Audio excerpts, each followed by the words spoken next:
दोस्तों, आज हम बात करने वाले हैं एक बहुत ही इम्पॉर्टेंट टॉपिक के बारे में जो इंटरनेशनल लॉ का हिस्सा है, लॉ ऑफ द सी यानी समुद्री कानून।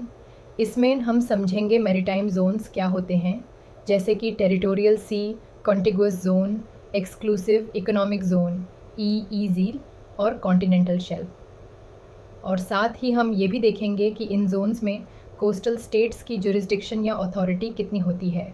तो चलिए शुरू करते हैं। सेक्शन 1, लॉ ऑफ द सी का इंट्रोडक्शन। लॉ ऑफ द सी यानी समुद्री कानून एक ऐसा फ्रेमवर्क है जिसमें ये डिसाइड किया जाता है कि समुद्र के किन पार्ट्स पर कौन कंट्रोल करेगा और कौन क्या राइट्स एंजॉय करेगा। इसका मेन लीगल सोर्स है United Nations Convention on the law of the sea, UNCLOS 1982। UNCLOS को कॉन्स्टिट्यूशन ऑफ द ओशंस भी बोला जाता है। इस एग्रीमेंट को दुनिया के 160 से ज़्यादा कंट्रीज़ ने साइन किया है।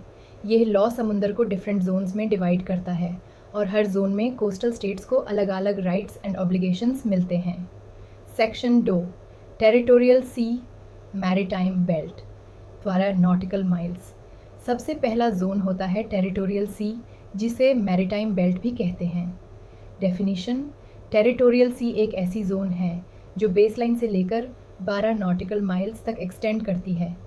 एक नॉटिकल माइल अप्रॉक्स 1.852 किलोमीटर, तो टोटल रफली 22 किलोमीटर का एरिया है। सॉवरेंटी: इस जोन में कोस्टल स्टेट का फुल सॉवरेंटी होता है, यानी जैसा कंट्रोल वो अपने लैंड टेरिटोरी पर रखता है वैसा ही इस 12 नॉटिकल माइल जोन पर भी। Rights of coastal state: navigation, control fisheries, natural resources का exploitation, customs and immigration control, environmental protection. Innocent passage UNCLOS के आर्टिकल 17 के अकॉर्डिंग फॉरेन शिप्स को इनोसेंट पैसेज का राइट होता है, लेकिन अगर वो पैसेज किसी तरह से पीस या सिक्योरिटी के अगेंस्ट होती है तो स्टेट यूज़ रोक सकती है। एग्जाम्पल: अगर एक सबमरीन बिना सरफेस के छुप कर जा रही है तो वो इनोसेंट पैसेज नहीं माना जाएगा। Section 3, contiguous zone 12 to 24 nautical miles. Definition: territorial sea के बाद आता है कंटिग्यूअस जोन, जो 12 नॉटिकल माइल्स से स्टार्ट होता है और 24 नॉटिकल माइल्स तक एक्सटेंड करता है। ये जोन आर्टिकल 30 ऑफ UNCLOS में डिफाइंड है।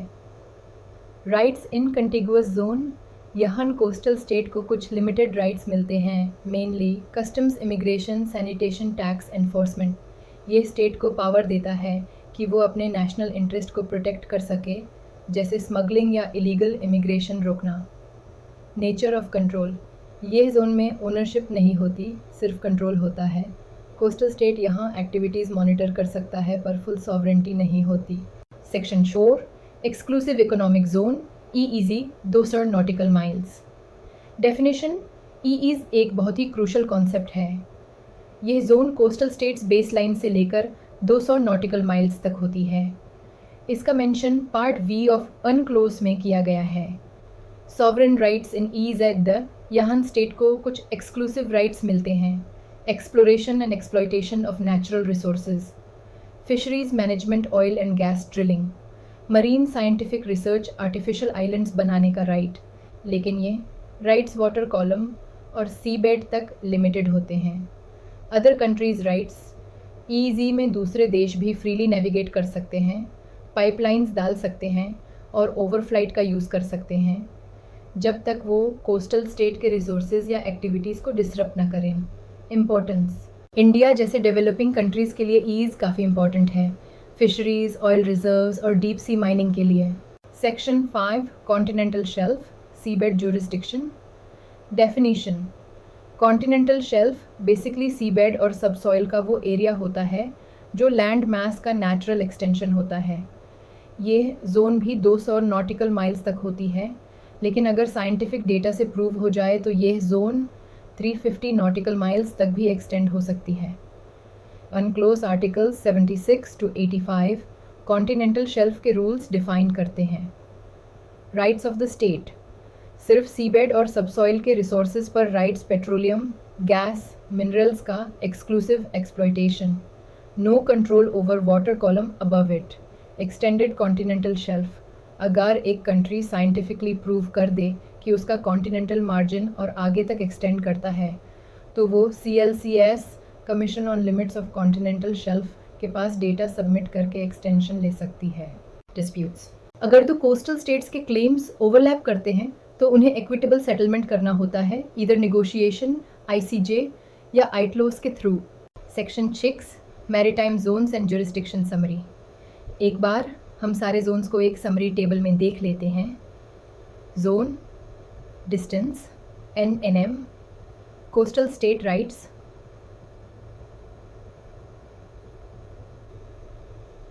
इंटरनल वाटर्स, बेसलाइन के अंदर full sovereignty, territorial C 012 NM, full sovereignty, innocent passage allowed, contiguous zone 1224 NM, enforcement rights only, customs, immigration. Ease 1200 NM, sovereign rights for resources, environment, continental shelf up to 350 NM, rights over seabed, subsoil resources only. Section 7 dispute resolution mechanisms. International disputes के लिए UNCLOS कुछ mechanisms provide करता है। Negotiation between states, ICJ, international court of justice ITLOS, international tribunal for the law of the sea arbitration tribunals. Example, India और बांग्लादेश का maritime boundary dispute आइटलॉस ने resolve किया 2014 में और दोनों देशों को इक्विटेबल एरिया मिला। Section 8 India's position and laws. India ने territorial waters EEZ and continental shelf act 1976 pass किया है। इंडिया ने अपने मैरीटाइम जोन्स डिक्लेयर किए हैं।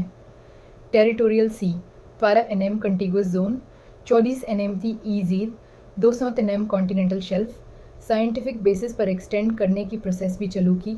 यूज़ ऑफ जुरिस्डिक्शन, ONGC जैसे कंपनीज़ को ऑयल और गैस ड्रिलिंग राइट्स दिए जाते हैं। इलीगल फिशिंग और मरीन पोल्यूशन से फाइट, कोस्टल सर्वेलेंस और नेवी के through maritime security. Section 9 challenges in law of the C.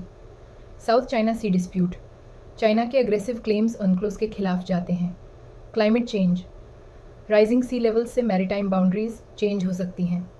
Illegal fishing specially by large foreign trollers. Maritime terrorism, coastal security के लिए बड़ा threat. Deep sea mining, environmental concerns भी साथ आते हैं।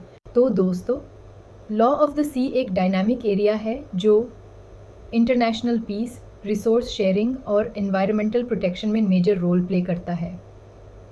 UNCLOS के ज़रिए दुनिया के ओशंस का सिस्टमैटिक मैनेजमेंट पॉसिबल हुआ है।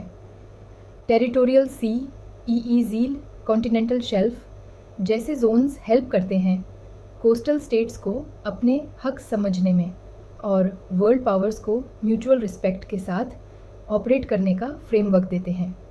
आप किसी भी कोस्टल कंट्री की इकोनॉमिक और सिक्योरिटी पॉलिसी देखिए तो समुंदर का रोल सबसे क्रिटिकल मिलेगा।